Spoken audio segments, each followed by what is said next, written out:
নির্ভুল মানুষকে চেনা যায় তার বক্তব্য থেকে এবং জ্ঞানী ব্যক্তিকে চেনা যায় তার নীরবতা থেকে। দুজন মানুষের মধ্যে যার ভালোবাসা কম, সেই সম্পর্ক নিয়ন্ত্রণ করে থাকে।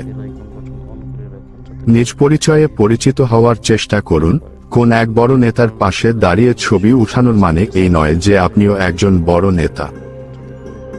কারো সাথে খারাপ ব্যবহার করবেন না, হয়তো মৃত্যুর আগে ক্ষমা চাওয়ার জন্য তাকে খুঁজে পাবেন না।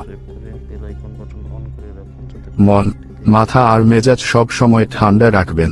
মনে রাখবেন, লোহা ঠান্ডা অবস্থাতেই মজবুত থাকে, গরম থাকাকালীন তাকে যে কেউ যে কোনো রূপ দিতে পারে।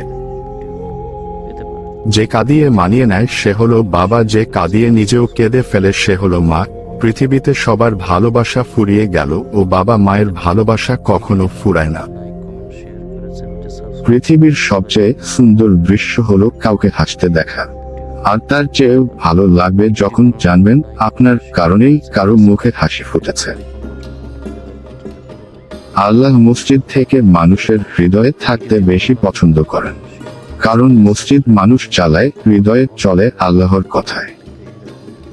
যদি তোমার কাউকে ভালো লাগে তো ভালো সে নয়, ভালো তুমি, কেননা তার মধ্যে ভালো কিছু দেখার চোখ তোমার মধ্যে আছে। যেখানে যোগাযোগ নেই সেখানে কোন সম্পর্ক থাকতে পারে না, যেখানে সম্মান নেই সেখানে কোন ভালোবাসা থাকতে পারে না, আর যেখানে বিশ্বাস নেই সেখানে কোনোভাবেই কোনো কিছু টিকে থাকতে পারে না। যে হারিয়ে যায় তাকে চেষ্টা করলে খুঁজে পাওয়া যায়, কিন্তু যে বদলে যায় তাকে শত চেষ্টা করেও আগের জায়গায় কখনো ফেরানো যায় না। সত্যিকার জ্ঞান আমাদের সবার কাছেই আসে যখন আমরা বুঝতে পারি যে আমরা আমাদের জীবন, আমাদের নিজেদের সম্পর্কে এবং আমাদের চারপাশে যা কিছু আছে তার সম্পর্কে কত কম জানি। ভিডিওটি ভালো লাগলে